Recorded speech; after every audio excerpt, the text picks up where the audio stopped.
Okay, yeah, what's good? I know I forgot to get back to you earlier about making a part two of the video that I made earlier about the impulse and the stay. Oh no, excuse me. Not that I finished that video. The video I didn't finish was the Berrick building.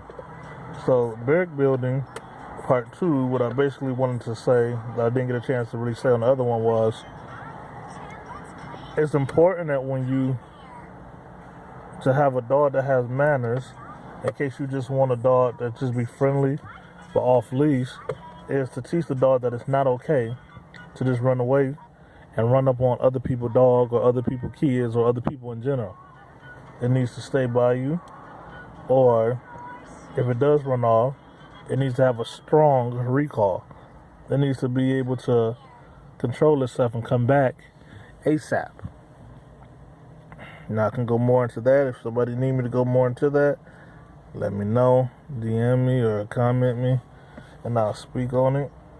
If not, I'll move into the more professional or personal protection dog. Berrick building is important because, again, it will let the dog know when he shouldn't be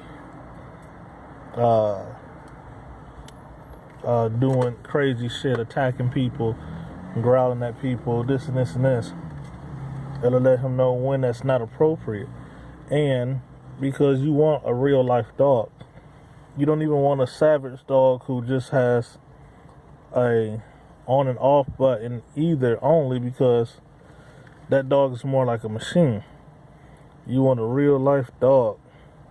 So I want a dog who knows that I can hang out with my buddies and give them a 5. And that slapping sound that we make is not an assault. Which to the dog is going to be confusing. I told him the other day, somebody smacked me, get their ass. He assaulted me, he attacked me.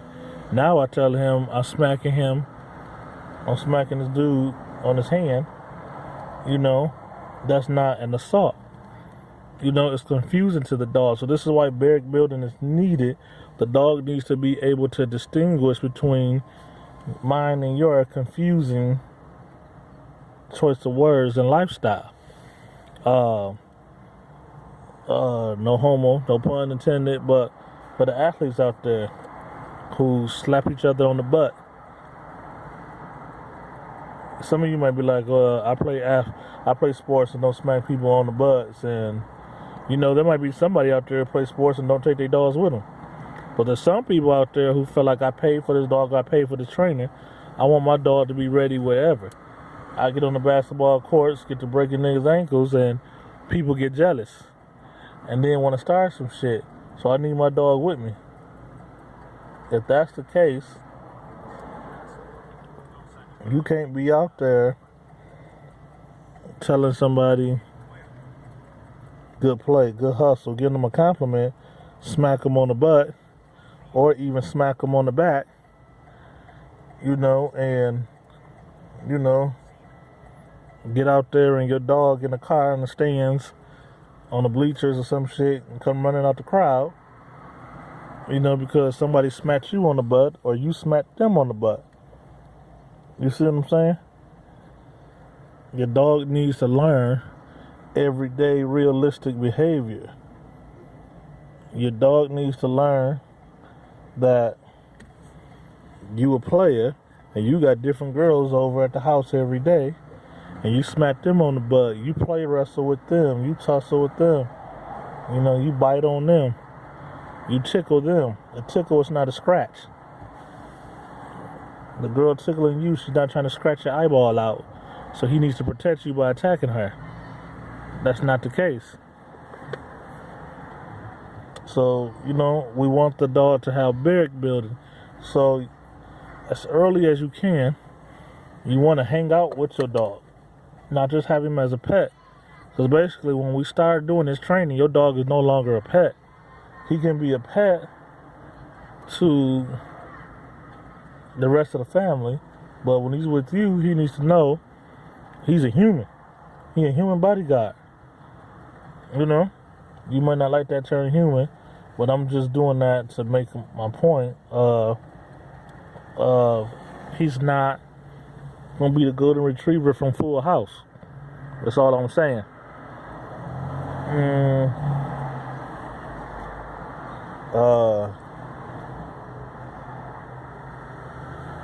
That's all that I'm trying to say. So you don't want to be bringing over girls, and then you bring over twins and you having a pillow fight, and in the bedroom, and then the dog say, "Oh, attack mode."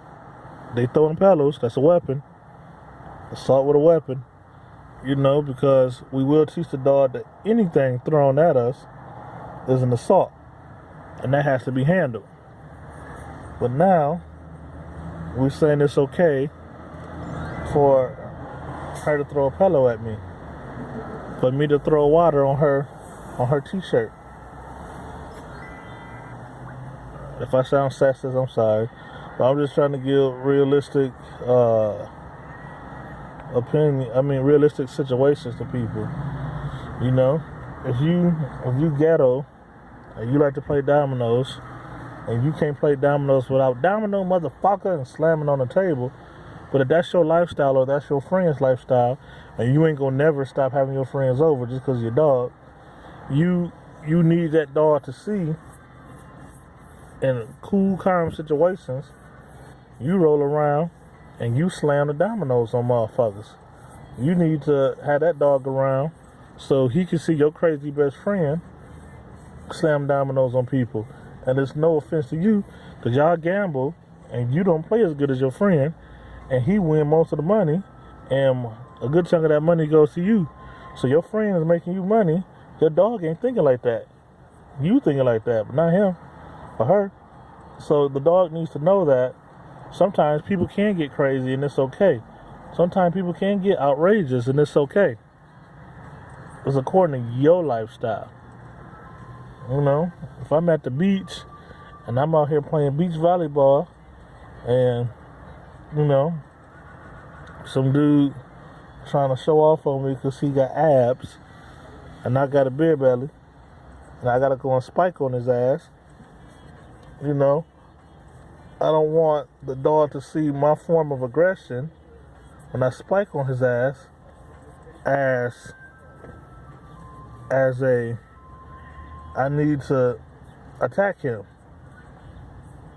Even though, and that one is really difficult, because if I'm doing that because he got abs, he taking all the girls, he getting all the credit, I probably feel some kind of way.